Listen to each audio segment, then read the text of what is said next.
Hi guys! Si Miss Mabs po uli. Nandito naman ako ngayon sa Tanawan, Batangas para sa ating project ng Foreland, ang Plain Crest 2. Ayan. Bali nasa unahan po yung nakikita nyo, yan po ang entrance gate ng Phase 2 Plain Crest. Ayan. So tingnan natin ang ating model house, ang ating open unit dito sa ating Plain Crest. So napakasarap ng klima dito sa area. Napakalamig ng hangin kahit medyo mainit ang panahon, may lamig pa rin. So ito yung ating model unit, ang ating dress up unit, ang ating turnover unit. Ayan. So silipin natin. So ang ating Foreland, meron tayong inner lot na nasa 40 square meter.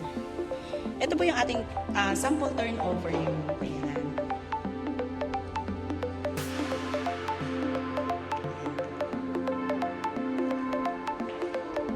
Ang phase 1 po at phase 2, magkatabi lang po siya. So ito po yung turnover unit. May kisame na siya and may metal paring po dito para sa ating division na nakaabang. Ang ating mga bintana po ay mayroong mga fire exit. Ayan. So, punta po tayo sa ating model unit.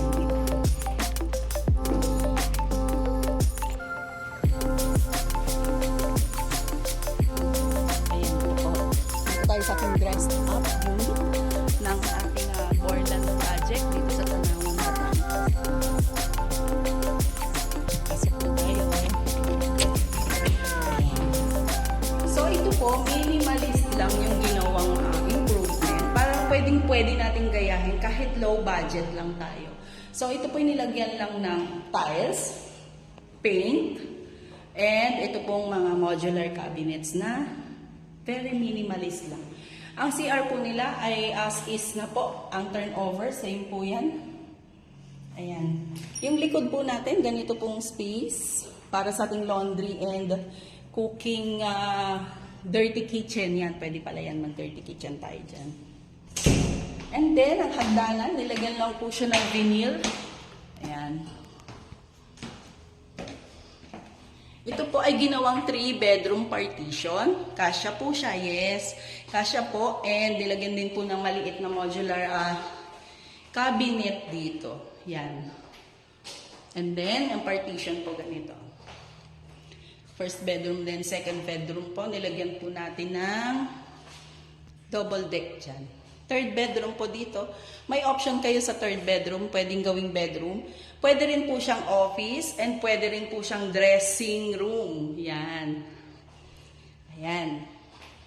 Kung may katanungan po kayo regarding sa ating Foreland project dito sa Tanawan, Batangas, kukunti na lang din po ang available units natin kasi nasa batch 1 selling na po tayo. Meaning, sa unahan na po ang kanyang available units. Available po ito, Block 4. And then, yan, sa area na yan, marami pa pong available na unit. So, kung may katanungan kayo sa price list and computation, i-message nyo lang po kami for other details. Thank you po. Thank you.